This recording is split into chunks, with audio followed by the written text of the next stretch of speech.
ജീവിതത്തിൽ ഒരുപാട് പ്രതിസന്ധികളിലൂടെ കടന്നു പോകുന്നവരാണ് മനുഷ്യരായ നാം എല്ലാവരും.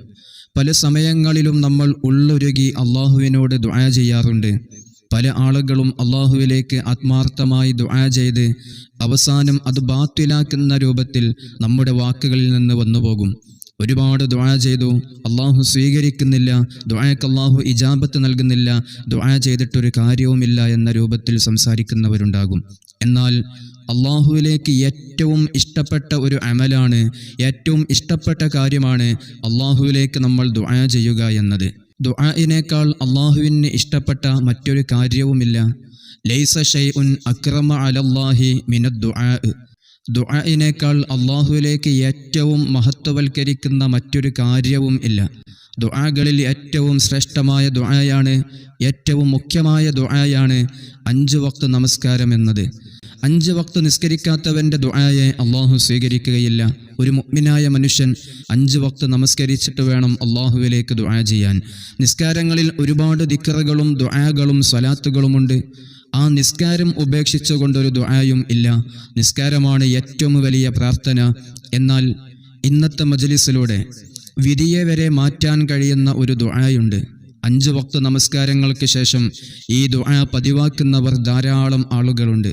അല്ലാത്തവർ ഇൻഷാ അള്ളാഹ് ഈ മജ്ലിസ് കേൾക്കുമ്പോൾ ഇതിൽ നിന്ന് ദുആയെ എഴുതി വെച്ച് 5 വക്ത് നിസ്കാരങ്ങൾക്ക് ശേഷവും ഈ ദുആ നമ്മൾ പതിവാക്കണം.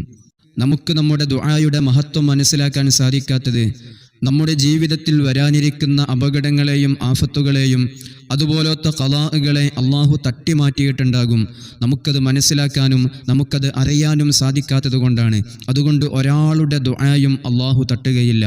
നമ്മൾ ചെയ്യുന്ന ദുആക്ക് തീർച്ചയായും അള്ളാഹു അതിന് ഇജാബത്ത് നൽകിയിരിക്കും, ഉത്തരം നൽകിയിരിക്കും. അത് ഏത് സമയത്ത് ഒരൽപ്പം അങ്ങോട്ട് മാറിക്കഴിഞ്ഞാലും നമ്മുടെ ആവശ്യ സമയത്ത് അള്ളാഹു നമുക്കതിന് ഇജാബത്ത് നൽകും, ഉത്തരം നൽകും. ആ പ്രതീക്ഷയോടെ, ആ തഖ്വയുള്ള, ആ ഇഖ്ലാസുള്ള ദുആയാണ് അള്ളാഹു സ്വീകരിക്കുക.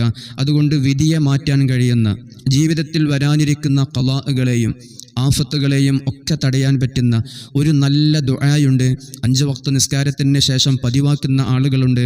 അല്ലാത്തവർ ഇന്ന് മജ്ലിസ് കാണുന്നത് മുതൽ ഇൻഷാ അള്ളാഹ് ഈ ദുആയെ നമ്മൾ പതിവാക്കണം. اللهم لا مانع لما أعطيت ولا معطي لما منعت ولا راد لما قضيت ولا مبدل لما حكمت ولا ينفع ذا الجد منك الجد. ഈ ദുആയെ 5 വക്ത് നമസ്കാരത്തിൻ്റെ ശേഷവും നമ്മൾ പതിവാക്കണം.